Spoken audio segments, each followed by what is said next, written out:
All right, let's talk about bone smashing. It is one of the most talked about, yet most dangerous practices in all of Luxmaxxing. It is a so-called hack for the pursuit of better facial aesthetics. And the idea is repeatedly hitting your bones with a hard object to stimulate bone growth, supposedly supported by something called Wolff's Law. But here's the reality. Bone smashing does not work the way you think. And Wolff's Law has been completely misunderstood and misapplied in this context by the TikTok community.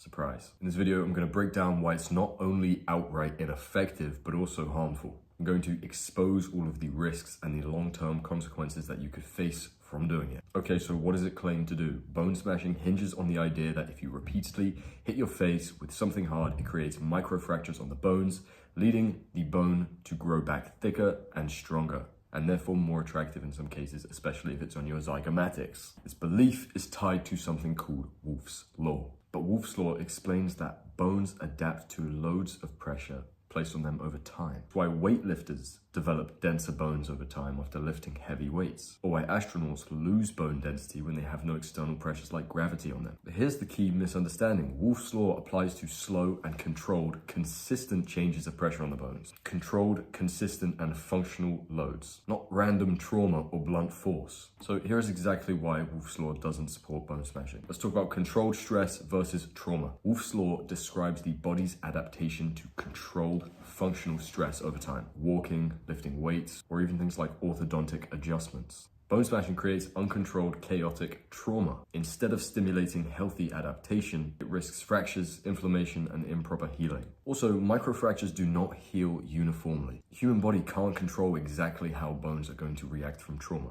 So often the result of bone smashing is a disorganized buildup in bone tissue that comes in various ways. This buildup of bone tissue is something called a callus, and it is what leads to uneven or misshapen features, not the sharp, defined chisel look that you're trying to get. Also, bone smashing specifically focuses on facial bones, not weight-bearing bones like your femur. Facial bones aren't designed to withstand repeated impact, and the results won't align with the principle of Wolff's Law of adaptation. Not only that, your skin and soft tissue are not going to benefit from smashing your face in, because the skin, cartilage, and soft tissues of your face will sustain permanent damage, including sagging and scarring, and even discoloration. No amount of bone adaptation is going to outweigh that con. And also, bone smashing comes with a load of risks. Permanent bone deformities, permanent nerve damage, accelerated aging, a risk of infection, a huge psychological toll which is documented time and time again. I mean, if you have ever met someone who bone smashes, you can quite clearly see what rabbit hole they've been led down. You can tell that their road for improving themselves has turned into a project of self-hatred. So I know what a lot of you thinking. If bone smashing isn't the answer, then what is? Here are the safe methods that you should be focusing on to improve your facial aesthetics. Orthotropics, proper tongue posture, neck exercises, and mewing can help guide your facial bones as you develop.